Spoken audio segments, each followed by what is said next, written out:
We have our keynote speaker, Professor Jonathan Montgomery, with us. Jonathan, can you introduce yourself first? Well, I'm Jonathan Montgomery. I'm Professor of Healthcare Law at the University of Southampton. I also chair the Health Research Authority and the Nuffield Council on Bioethics. In your experience, in terms of openness and transparency, what would be the best way? Voluntary code of practice or mandatory regulation? I think if we're trying to promote good practice, most of the time regulation in a very formal sense tends to deal with a narrow part of the problem. So it's usually better to try and promote good practice than it is to outlaw bad practice if what you're trying to do is to improve the service we give to people. You have touched upon this. In order to encourage pharma companies to publish negative results, do you think it would be necessary to kind of redefine what are results, what are findings? I think the interest in negative results is to enable people to build better knowledge for the future.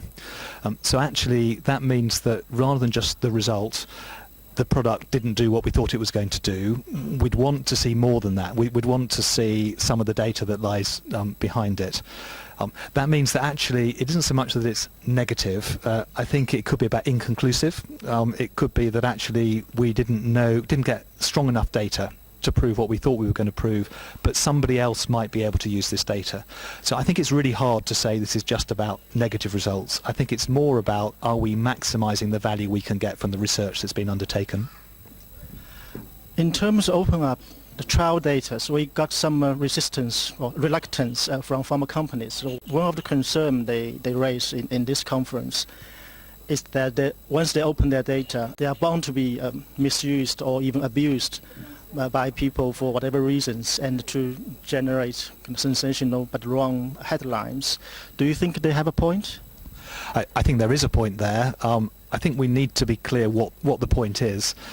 It is already the case that in the absence of greater openness of data, pharmaceutical companies are exposed to bad headlines. I think what's more important is to work out how it is that pharmaceutical companies have the incentive to make the investment that we need in research. I think part of the problem we're grappling with, that the current system makes it a bit of a precipice. You get good value from it or you get no value from it.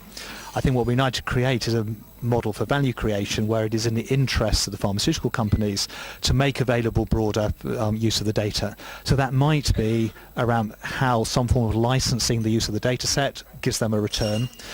It's ludicrous to expect the companies to invest if they get no return, but we probably have too narrow a model about how they get a return at the moment. Professor Montgomery, thank you very much.